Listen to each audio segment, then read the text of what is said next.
Good morning.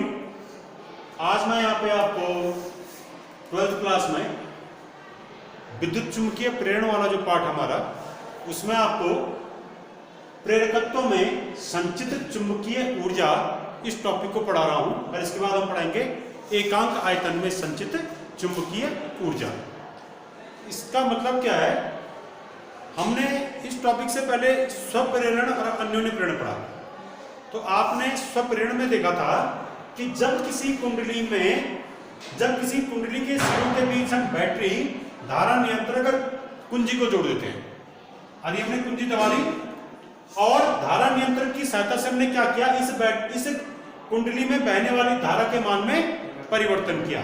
तो धारा के मान में परिवर्तन के कारण क्या होता है, इस कुंडली से संबद्ध चुंबकीय फ्लक्स में परिवर्तन होता है, क्योंकि चुंबकीय क्षेत्र में परिवर्तन हो जाता है। धारा परिवर्तित होने से चुंबकीय क्षेत्र परिवर्तित हो जाता है, चुंबकीय क्षेत्र परिवर्तित होने से चुंबकीय फ्लक्स में चेंज हो जाता है। चुंबकीय फ्लक्स में चेंज होने से यहां पर एक विद्युत चुंबकीय प्रेरण जैसी घटना होती है। उस घटना के फलस्वरूप क्या होता है, इस कुंडली के अंदर एक प्रेरित विद्युत वाहक बल E उत्पन्न हो जाता है और इसमें एक प्रेरित धारा भी उत्पन्न हो जाती है और यह घटना कहलाती है स्वप्रेरण। यह आपने पढ़ा था। उस घटना में क्या होता है कि जो प्रेरित विद्युत वाहक बल या प्रेरित धारा उत्पन्न हुई, वो धारा चुंबकीय फ्लक्स में परिवर्तन का विरोध करती है। लेंज के नियम के फलस्वरूप कि प्रेरित विद्युत वाहक बल सदैव उस कारण का विरोध करेगा जिसके द्वारा वो उत्पन्न हुआ है। ठीक है, तो यहां पर प्रेरित विद्युत वाहक बल अगर E है तो ये किस कारण उत्पन्न हुआ, ये उत्पन्न हुआ इस धारा में परिवर्तन के कारण, क्योंकि धारा में परिवर्तन हुआ तो चुंबकीय फ्लक्स में परिवर्तन हुआ, तब जाके E उत्पन्न हुआ। ठीक है, तो अर्थात प्रेरित विद्युत वाहक बल धारा परिवर्तन का विरोध करता है। अब आप क्या कर रहे हैं, जैसे माना धारा को, जैसे आपने यहां पर कुंजी पहले ऑफ थी, आपने कुंजी दबा दी, कुंजी ऑफ थी मतलब धारा का मान क्या था, 0 था। अब आपने कुंजी दबा दी तो दबाने से क्या होगा, इसमें इस परिपथ में धारा प्रवाहित होनी शुरू होगी। अब आप धारा के मान को बढ़ा रहे हैं और धारा के मान को 0 से एक अधिकतम मान तक पहुंचा रहे हैं।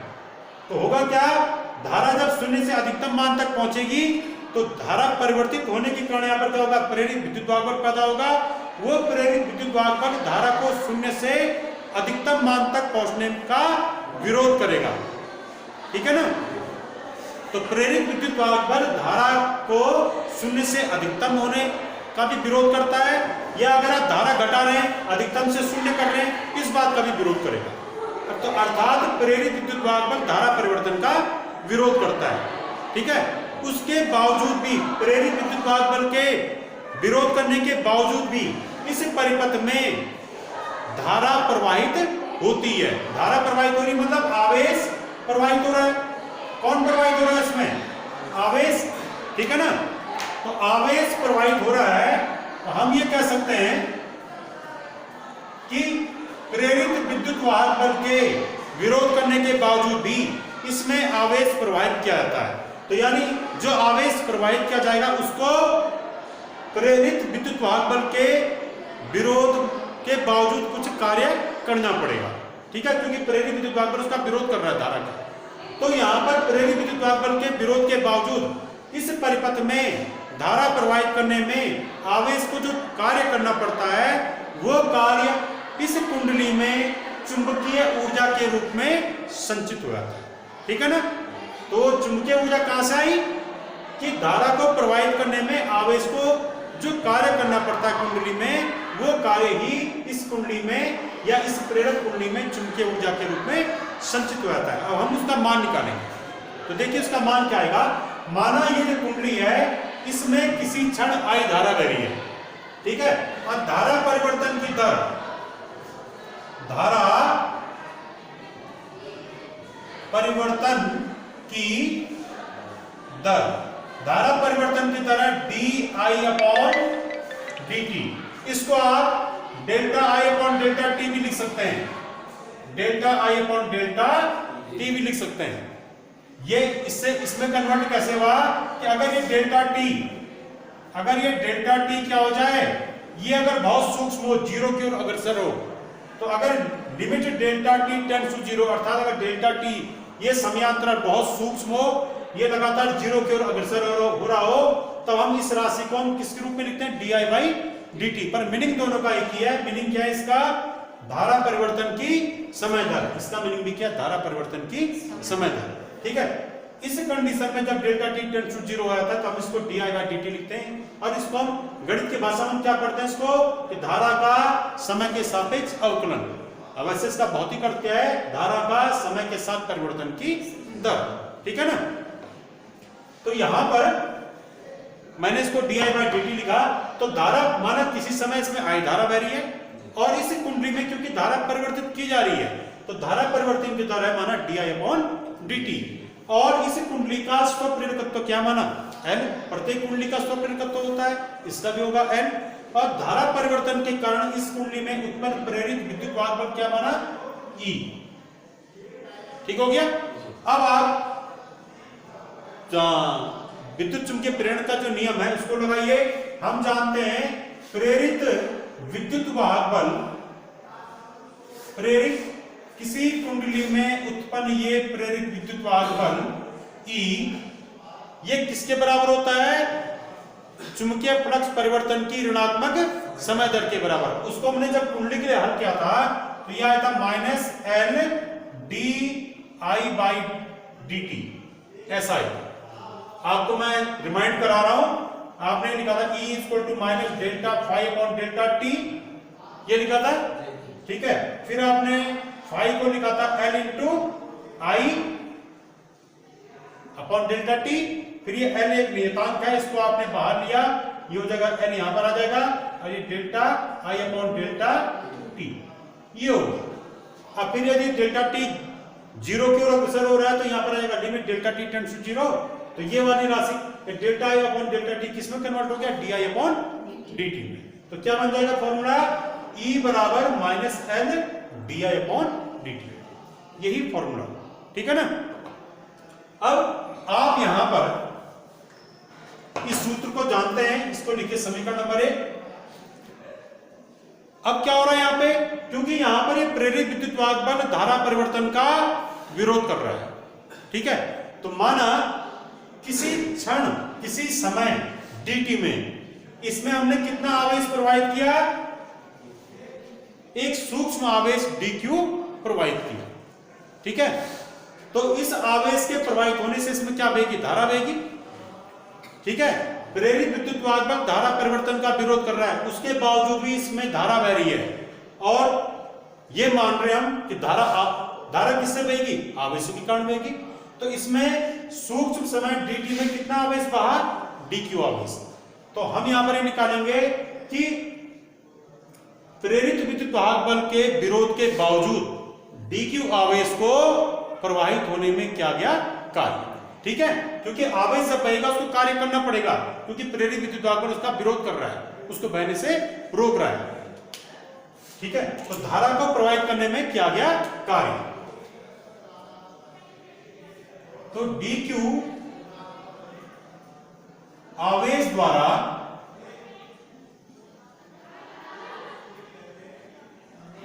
धारा प्रवाह में किया गया कार्य,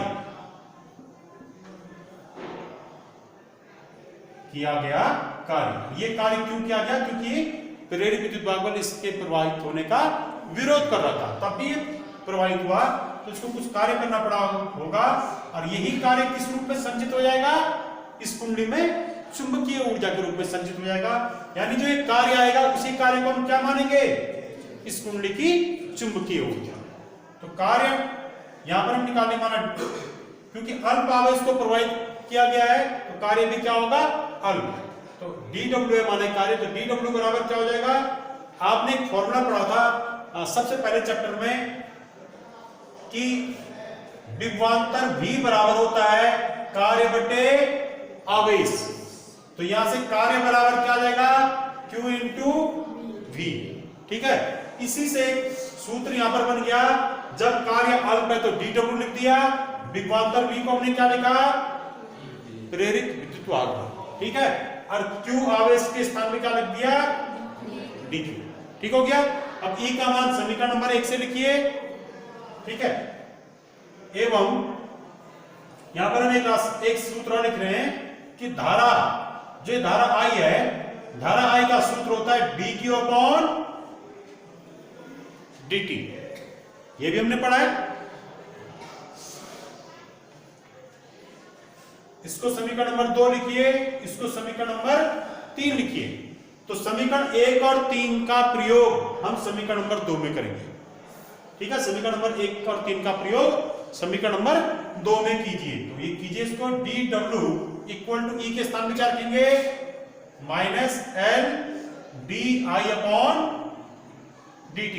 एक चीज का ध्यान रखिए आप, यहाँ पे इस माइनस चिन्ह को हम हटा सकते हैं, क्योंकि माइनस चिन्ह सिर्फ ये शो कर रहा है यहाँ पे कि प्रेरित विद्युत वाहक बल चुंबकीय फ्लक्स परिवर्तन का या धारा परिवर्तन का विरोध करता है। तो आप यहां पर केवल आंशिक मान निकालिए, ऋण चिन्ह मत रखिए इसमें। तो E का मान यहां से रख दिया L di बाई dt, और dq का मान यहां से रखिए इस सूत्र से, dq बराबर क्या होगा, I into dt, I into dt। तो यह आ गया आपका dw equals to dt cancel हो गया, L I di। ठीक है, ये हो गया, ठीक हो गया। ये di मतलब dq आवेश द्वारा प्रवाहित सूक्ष्म धारा हो गया। dq, हाँ, di मतलब धारा परिवर्तन हो गया। ठीक है, धारा में परिवर्तन। अब देखिए इसको, जैसे डेल्टा आई था ना, तो डेल्टा आई का मतलब क्या था, धारा में परिवर्तन। ऐसे डी आई का मतलब धारा में परिवर्तन। ठीक है,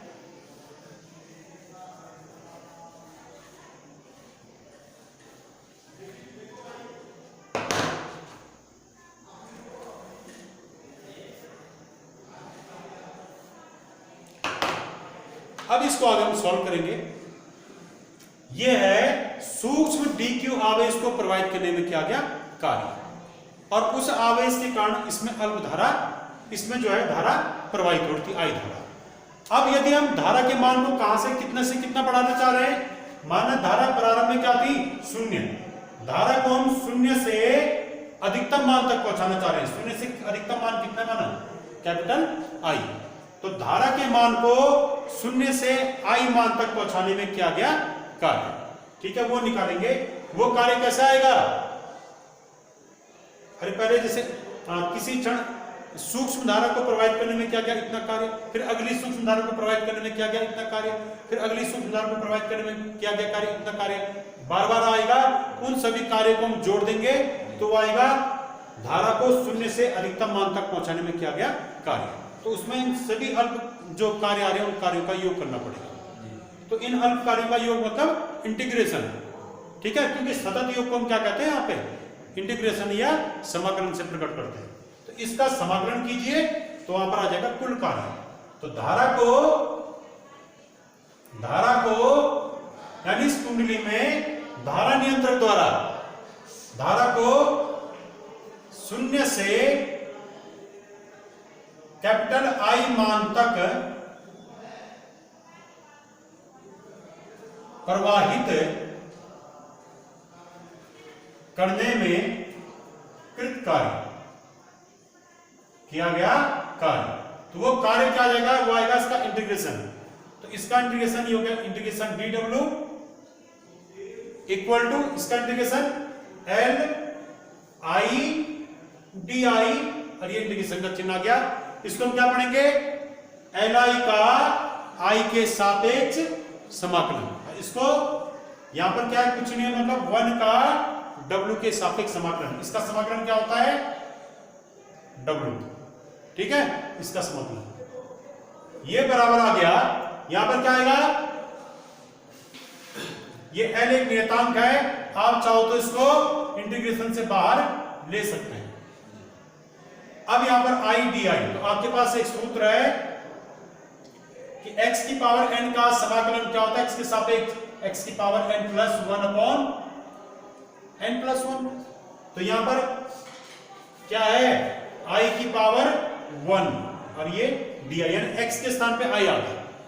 ठीक है, तो क्या आ जाएगा, n के स्थान पे 1 आ गया। तो क्या आएगा इसमें I की पावर 1 प्लस 1 अपॉन 1 प्लस 1, तो क्या जाएगा ये L का L और ये I स्क्वायर अपॉन 2, ठीक है ना। n के स्थान पे 1 आ रखा तो यहाँ n के स्थान पे 1 रख दो, 1 प्लस 1, और x के स्थान पे I आ गया तो यहाँ पे x के स्थान पे क्या रख दिया I, ठीक है ना। अब इसको हम बड़े कोष्ठ में रख देंगे, इस मान को, इसका समाकलन हो गया I स्क्वायर बाय 2 और इसको रख दिया बड़े कोष्ठ के अंदर स्क्वायर ब्रैकेट के अंदर, और यहाँ पर लिमिट लगानी। देखिए आप धारा का मान शून्य से कहां तक कर रहे हैं I तक, तो यहाँ पर इस इंटीग्रेशन में लोअर लिमिट लगेगी I और अपर लिमिट लगेगी, सॉरी लोअर लिमिट लगेगी 0। धारा का प्रारंभिक मान क्या था 0, तो जो प्रारंभिक मान होता है वो होता है लोअर लिमिट, तो जो अंतिम मान वो होगा अपर लिमिट। अंतिम मान कहां पहुंचा रहे हैं धारा का I, कैपिटल I हो गया अपर लिमिट, ठीक है। तो ये लोअर लिमिट, ये अपर लिमिट। अब लगाइए इसमें लिमिट, तो क्या आ जाएगा ये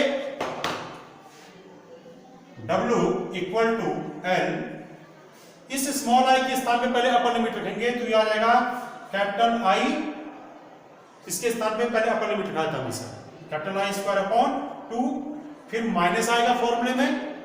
अब इस स्मॉल I के स्थान पे लोअर लिमिट रखेंगे तो I के स्थान पे क्या रखेंगे लोअर लिमिट 0, 0 अपॉन 2, तो ये क्या आ गया, ये आ गया W equal to L I square upon 2, ठीक है। तो चाहो तो आप इसको ऐसे लिखते हैं W equal to half L I square, ठीक है। यही कार्य इस कुंडली में चुंबकीय ऊर्जा के रूप में संचित हो जाएगा, ठीक है ना। तो आप बताइए चुंबकीय ऊर्जा का सूत्र क्या हो गया, चुंबकीय ऊर्जा का सूत्र हो गया कुंडली में संचित चुंबकीय ऊर्जा, चुंबकीय ऊर्जा को अगर हम कैपिटल U से प्रकट कर रहे हैं माना इस ऊर्जा को, तो U बराबर क्या आएगा W, और यानी ये कार्य, और इसका मान आ जाएगा हाफ L I स्क्वायर, ठीक हो गया। अब एक सूत्र और देखिए इसी का, हमने पढ़ा था माना इस कुंडली में किसी क्षण चुंबकीय फ्लक्स क्या है फाई है, तो हमने ये पढ़ा था कि फाई बराबर L इंटू आई, पढ़ा था ना। इससे I L बराबर क्या आ जाएगा, L बराबर फाई अपॉन आई, तो यहां पर U का मान रखे, तब चुंबकीय ऊर्जा U बराबर हो जाएगा हाफ L के स्थान पे क्या रखे फाई अपॉन आई और इंटू आई स्क्वायर, तो यहां से क्या आ गया ये वाला मान चुंबकीय ऊर्जा का मान U बराबर हाफ फाई अपॉन आई, ये L के स्थान पर रख दिया मान और आई स्क्वायर, ठीक है ना। आई से एक आई कैंसिल हो जाएगा, क्या जाएगा यह आ जाएगा आपका U बराबर हाफ फाई आई।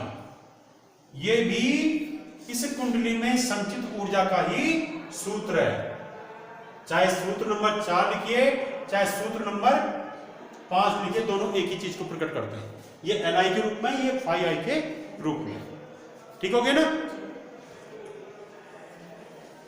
तो ये जो ऊर्जा है चुंबकीय ऊर्जा, ये इस कुंडली के संपूर्ण आयतन में संचित रहती है, ठीक है ना। अब आपको अगला क्या निकालना है, एकांक आयतन में संचित ऊर्जा। संपूर्ण आयतन में संचित ऊर्जा ये है, ये वाली, ये या ये दोनों क्या है संपूर्ण आयतन में संचित ऊर्जा के सूत्र हैं।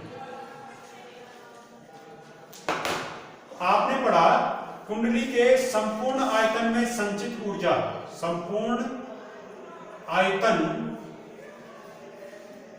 में कुंडली के संपूर्ण आयतन में संचित कुल चुंबकीय ऊर्जा, इसका सूत्र क्या है आपका, कैपिटल U बराबर हाफ L I स्क्वायर।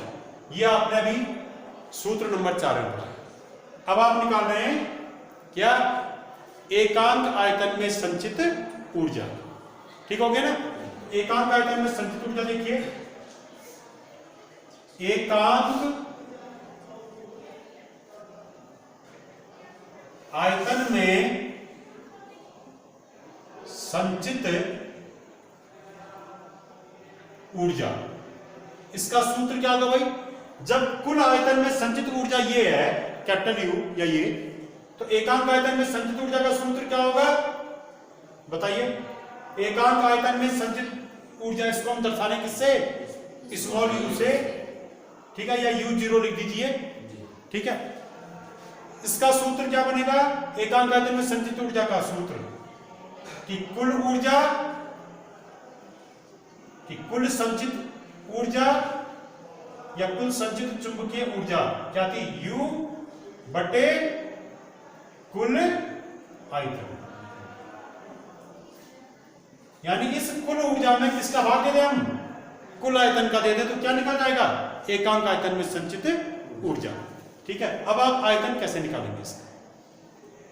माना इस कुंडली की जो लंबाई है वो है स्मॉल एल, ठीक है। अब कुंडली के इन फेरों का क्षेत्रफल क्या है? Capital A. तो कुंडली का आयतन क्या हो जाएगा? कुंडली का आयतन मतलब यहां से ये वाला, ये क्या हो जाएगा? कुल आयतन A इंटू एल। हम परिनालिका के लिए कर रहे हैं गणना है, कोई ना कोई मानना पड़ेगा। माना हमारे पास एक परिनालिका है जिसकी लंबाई क्या है? एल है, और जिसके फेरों का क्षेत्रफल क्या है? ए। तो उस परिनालिका का आयतन क्या होगा? ए इंटू एल, क्योंकि परिनालिका होती है बेलनाकार। परिनालिका में जो फेरे लगाए थे ना बेलनाकार रॉड के ऊपर लगाए थे, ठीक है। तो बेलन का आयतन क्या होता है? बेलन का आयतन होता है pi r square into h. H मतलब लंबाई, तो लंबाई हो गया आपकी एल। तो ये पाई आर स्क्वायर क्या होगा? ये होगा क्षेत्रफल, तो इसके स्थान पे हमने लिख दिया ए, और ये हो गया आपका एल। तो ये भी क्या होगा? ये भी परिनालिका का ही आयतन होगा, बेलन का आयतन। तो बेलन का आयतन बराबर ये भी लिख सकते हैं हम, लंबाई गुणा क्या? क्षेत्रफल। ये भी आयतन का ही सूत्र है, ठीक है ना। अब ये आपका सूत्र आ गया एकांक आयतन में संचित ऊर्जा का। रखिए मान u0 बराबर कुल आयतन में संचित ऊर्जा, कैपिटल U का मान यहां से रखिए, half L I square upon A into small L. Sorry, ये कैपिटल एल मत रखिए, स्मॉल एल, ठीक है ना। कैपिटल एल हमने क्या शो कर रखा? कैपिटल एल को प्रेरकत्व, तो कैपिटल एल का प्रयोग मत करना इसमें। अब यहां पर एक चीज देखिए, आपने पिछले टॉपिक में जब अन्योन्य उसमें स्वप्रेरण पढ़ा था, तो स्वप्रेरण निकाला था आपने, स्वप्रेरकत्व निकाला था परिनालिका का। तो परिनालिका का स्वप्रेरकत्व क्या होता है? परिनालिका का स्वप्रेरकत्व क्या होता है? एल बराबर होता है μ0 capital n square a upon small l. μ0 capital n square a upon small l. ये फॉर्मूला हमने डिराइव किया था, ठीक है। कैपिटल एल का सूत्र निकालता है परिनालिका के लिए, तब हमने इसको स्मॉल एन के रूप में निकाला था। स्मॉल एन बराबर क्या होता है? ए स्मॉल एन बराबर, स्मॉल एन मतलब एकांक लंबाई में फेरों की संख्या। ये था कुल फेरे बट्टे कुल लंबाई, ठीक है ना। कुल फेरे बट्टे कुल लंबाई, तो दोनों के रूप में निकाला था हमने, स्मॉल एन कैपिटल एन दोनों पे। तो कैपिटल एन के रूप में इसका फॉर्मूला है, ठीक है ना। अब रखिए यहां से इसका मान, इसको लिखिए फिलहाल हम समीकरण नंबर 6, और मैं इसको आगे सॉल्व कर रहा हूं। देखो है एल का मान मैं यहां से इसको रख दूं, तो ऐसे ही भी हल कर सकते हैं इसको, निकालो आगे। μ0 कैपिटल एन का मान यहां से रखो, एन इंटू एल।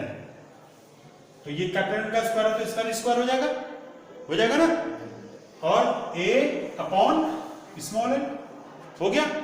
अब ये कितना आएगा? यहाँ एल स्क्वायर आ रहा होगा, ये हल करके एल स्क्वायर, और ये क्या हो गया? एन स्क्वायर हो गया, एल से एक एल कैंसिल हो जाएगा, तो ये क्या आ जाएगा, एल बराबर म्यू जीरो एन स्क्वायर ए इंटू एल। ये आपका एक प्रेरकत्व का एक सूत्र आ गया समीकरण नंबर 7। ठीक है ना, समझ गए। यहां पर कैपिटल एन का फॉर्मूला हमने स्मॉल एन के रूप में रख दिया, एन इंटू एल, तो यहां इसका स्क्वायर होता है, इसका भी स्क्वायर रख दिया। ठीक हो गया ना। अब ये ए इंटू एल क्या चीज है भाई, कुलाई। ठीक हो गया। अब आप क्या करो, जो आपने एकांक आयतन में संचित ऊर्जा इस समीकरण नंबर 6 निकालती, तो इस मान को एल के इस मान को समीकरण नंबर 6 में रखें। तो समीकरण नंबर 6 में समीकरण 7 से एल का मान रखने हैं। तो निकालिए, एकांक आयतन में संचित ऊर्जा U जीरो बराबर हाफ एल के स्थान पे क्या रखा, ये formula mu zero small n square capital a into small n, आ गया इसका मान। ठीक है ना, समझ रहे, ये हाफ ये वाला आया, एल का मान ये रख दिया। ठीक है, एल का आई स्क्वायर अपॉन ए इंटू स्मॉल एल। देखिए ए एल कैंसिल हो गया। ठीक है ना, अब आप आगे हम कीजिए इसको।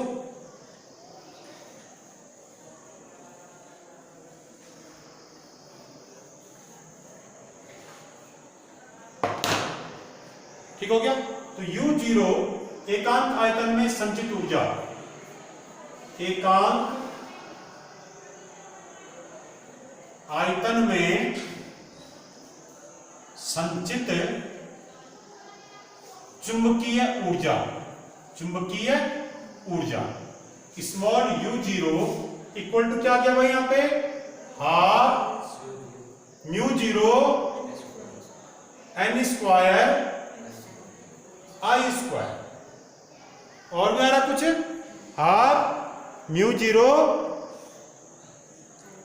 N square I square. ठीक हो गया, half mu zero n square I square, ये हो गया आपका फॉर्मूला। ये किस चीज का फॉर्मूला है, एकांक आयतन में संचित चुंबकीय ऊर्जा, एक फॉर्मूला का ये हो गया। भले हम इसको और आगे सॉल्व करेंगे, अभी अगला एक फॉर्मूला और निकालेंगे, उस फॉर्मूले में हम आई के स्थान पे चुंबकीय क्षेत्र का मान रखेंगे। कभी कभी क्या होता है, सवाल में एन दिया रहता है, आई दिया होता है, आपको यू जीरो निकालना होता है।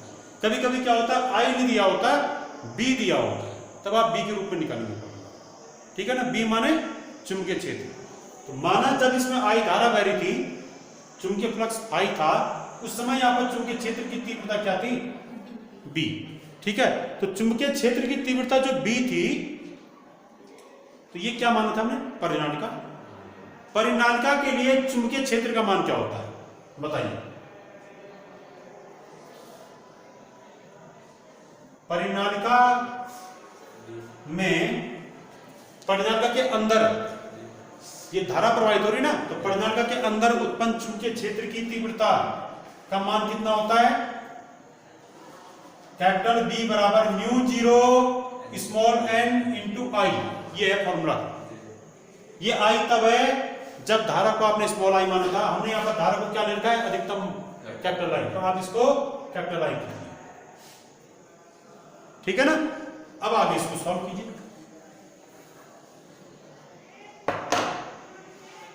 निकालिए आई का मान, इससे आई बराबर क्या हो जाएगा भाई, b upon mu zero into n. इस मान को समीकरण नंबर 8 में रखिए। तो समीकरण 8 में समीकरण 9 की मदद से आई का मान रखिए। यहां ये हो जाएगा, एकांक आयतन में संचित चुंबकीय ऊर्जा U जीरो बराबर हो जाएगा half mu zero n square I square, I का मान यहां से। ठीक हो गया ना, रखिए इस मान को, b upon mu zero n, ये आई का मान आया और उसका क्या हो रहा है स्क्वायर, तो क्या आ जाएगा ये u0, यहां एक चीज का ध्यान रखें, ये μ0 और ये u0 इसमें जरा अंतर है ना, गलती से यहां पे म्यू बन गया था, इसको u रखें, ठीक है ना। u0 बराबर half μ0 n square b square upon ये क्या आ जाएगा μ0 स्क्वायर और n स्क्वायर, अंश का भी वर्ग होगा हर का भी वर्ग होगा, n स्क्वायर से n स्क्वायर कैंसिल, μ0 से एक μ0 यहां कैंसिल हो जाएगा। अब आपका सूत्र क्या आ जाएगा, ये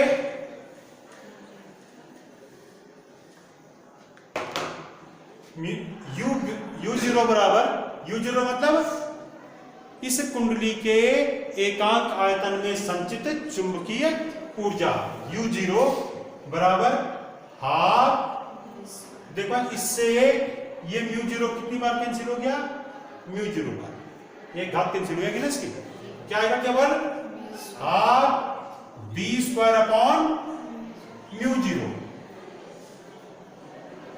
ठीक है। अब रखिए u0 बराबर आ जाएगा b स्क्वायर अपॉन 2 μ0, ठीक है। कुछ जगह पर इस u0 को um लिखा गया होगा, ऐसा भी लिखा गया होगा, m से मतलब है मैग्नेटिक, ठीक है, magnetic energy content in unit volume, ठीक है, एकांक आयतन में संचित ऊर्जा, ठीक है, संचित चुंबकीय ऊर्जा। तो क्या आ गया आपका फॉर्मूला, एकांक आयतन में संचित चुंबकीय ऊर्जा um बराबर क्या होगा b स्क्वायर अपॉन 2 μ0, इसका u जो ना कहीं बाद में, ठीक है ना, जब हम इसमें मैक्सवेल की समीकरण पढ़ेंगे वहां पर इसका कहीं पे u होगा, आगे जब विद्युत चुंबकीय तरंगे पढ़ेंगे उसमें u होगा। आपने क्या पढ़ा जिसमें कि किसी कुंडली में संचित चुंबकीय ऊर्जा और एकांक आयतन में संचित चुंबकीय ऊर्जा का सूत्र क्या होता है, ये जो सूत्र निकाला ये मैंने परिणालिका को ध्यान में रखते हुए निकाला, पर ये किसी भी प्रकार की कुंडली के लिए ये सूत्र सत्य है, ठीक है ना। Thank you.